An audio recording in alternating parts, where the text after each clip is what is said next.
Howdy folks, welcome to this week's Ag Report. I guess you can say I'm in my field office today. Turn that off here, and this week we're going to talk a little bit about farm and ranch land and trespassing on it. So I'm out in my field today. I am cultivating in fertilizer, and so if you see these little round dots here peppered around there, that is little fertilizer pails that I am cultivating in to get down into the seed zone. That represents, just those little dots right there represent about $80 an acre investment. So for months I have been working on fields, just like all of us farmers, trying to get them in shape where they're mellow and a good seed bed ready to plant.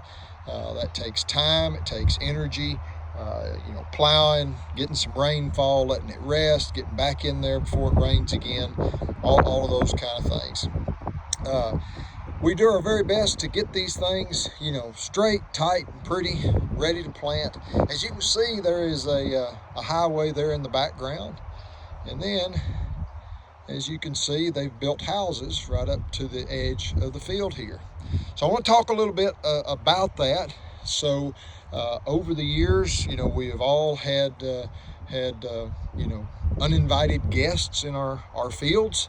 What generally kind of goes on is just misunderstanding and not knowing what they're looking at here.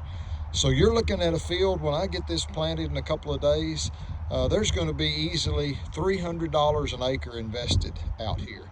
We've got it all smoothed, ready to go, and we're trying to hopefully make a living for our family off this field by producing corn, hopefully at a profit to where we can pay our bills and go.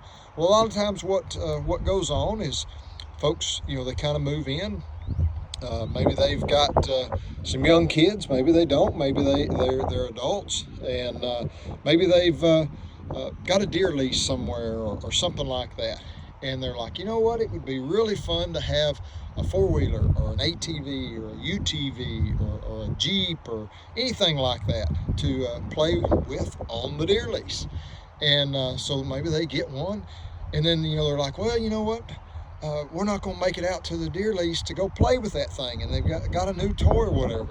Or maybe the little kids are like, oh, let me go play, and they're like, well, you know what, there's a big open field right out the back door, go play in that. And they don't understand the time and the investment that has been put to get this field like this. And then when I get it planted, a lot of times they don't know what they're looking at. They don't know that there's tiny little rows out there that's making a seed bed, and there is seed put out in there. The other thing is on the back side back over here, there's a pasture. I used to run cows in it. And same kind of thing, houses all along the back of the pasture. And the folks, would come over there. There's a creek going through it, and an old barn and pond and stuff like that. And they'd go explore. And maybe they'd want to ride their bikes, down to the creek, go swimming in the summertime and all that kind of stuff. So they would cut the fence. They would push the fence to the ground to go in there back and forth, get their bicycles and things like that. And then guess what? I'd get a call from the sheriff or the police saying my cows are out. My cows are walking down the road.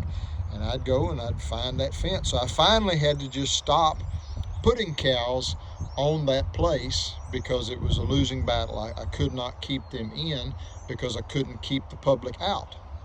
So let me go back to our field here, and as farmers, we take a lot of pride to get it here. So let me give you an example. So think of it like maybe your mom or dad's having a birthday, and you're going to grandma or grandpa's house to celebrate your parents' birthday. And your grandma's been in there all morning working on a birthday cake for your mom or dad. Now, I'm not talking about a birthday cake that they went to the store and just had them write happy birthday on the top of. And I'm not talking about a birthday cake that came out of a box and you just add water and stick in the oven.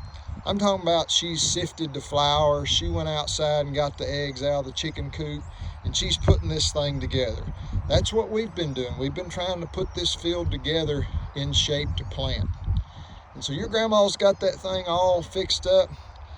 And what do you think she'd think if you walked in that kitchen and just grabbed a big old chunk out of the corner of it before she had had time to put the candles on it and present it to your mom or dad for their birthday? You imagine she'd probably snatch you a bald spot on top of your head? Well, just like the effort that your grandma put into that cake, we've put into these fields. And just like you wouldn't dare go in there and grab something out of that cake before your grandma said it was time to do and it was okay. Think about these fields like that. Don't come out here and do donuts in your Jeep or your four-wheeler or your UTV or what have you.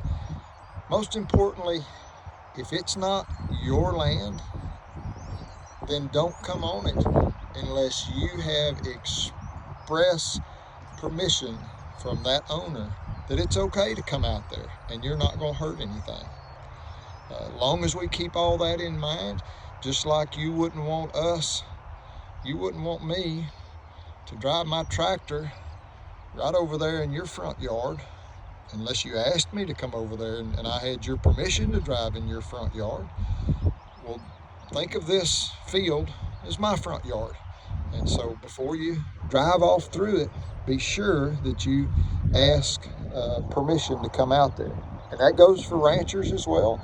They have just as much money invested in their grassland and their hay fields, and they take just as much pride. So anyways, that's this week's report, and hopefully we'll be talking about corn planting coming up soon. Y'all take care now.